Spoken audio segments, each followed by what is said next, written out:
optimism, Kelly Tran.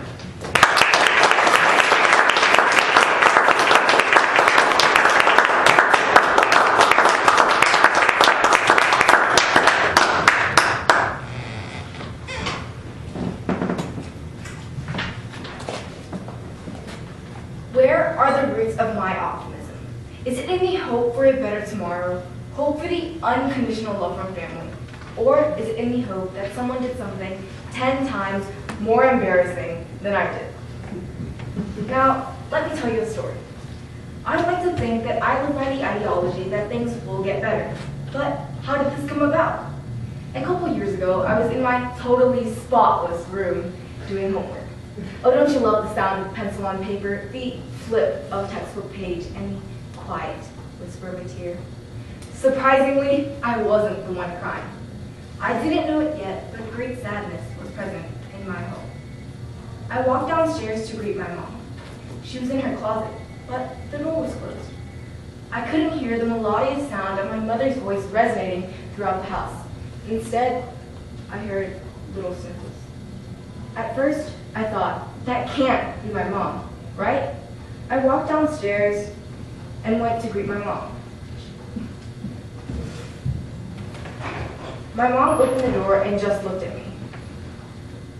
To see someone who always wore a large smile on their face, someone who I look up to, my hero, to see them look at me with tears in their eyes, it just felt like my whole world was going to end. Then, a tear rolled down my mother's face, and she wiped it quickly, as if she was trying to hide it from me. I asked her if she was okay. She replied with a yes and a small smile. I later learned that she was crying because of problems in her work environment. But from this experience, I learned how to be optimistic. My mom showed me how to smile in the face of sadness. I've always wondered how she was strong enough to smile at me, despite the tears running down her face and the large black cloud raining down on her day. Through this experience, the respect and admiration I had for my mother doubled by a million.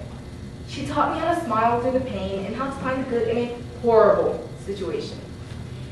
In addition to the amazing lessons my mother's taught me, she also taught me how much I hate seaweed soup.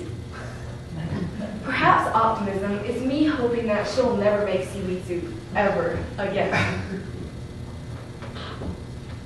I just hope she won't find out that I said this. That would truly be a nightmare.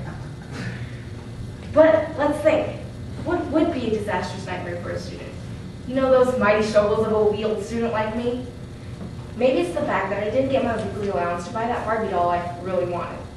I actually don't even get an allowance, but that's beside the point. A nightmare for me would be turning a school assignment late. Yet, I still wait until the day before the assignment is due before I decide to start. I call that the epitome of time management. Wouldn't you agree? Anyhow, let me recount my most stressful procrastination experience. It was the year of 2017, and my science project was due in 3 days. I thought, hey, I'll just start tomorrow. Perhaps this wasn't my best idea. Although, if you look on the bright side, some might say I have an optimistic mindset. You may be wondering how this correlates. Well, I'll tell you. A person who procrastinates pushes things off to the last minute. Why? Because they, including myself, have the utmost confidence that there will be plenty of time before the due date arrives, and that we could finish the task as quickly as a flash. Isn't false hope just the best? Anyway, the day I started my project, I asked multiple of my fellow classmates how far along they were on science fair in hope that someone was doing worse than I was. I wasn't in luck. Nonetheless, I still made myself believe that I could do it. Just have faith and you'll be able to do anything, right? Absolutely not.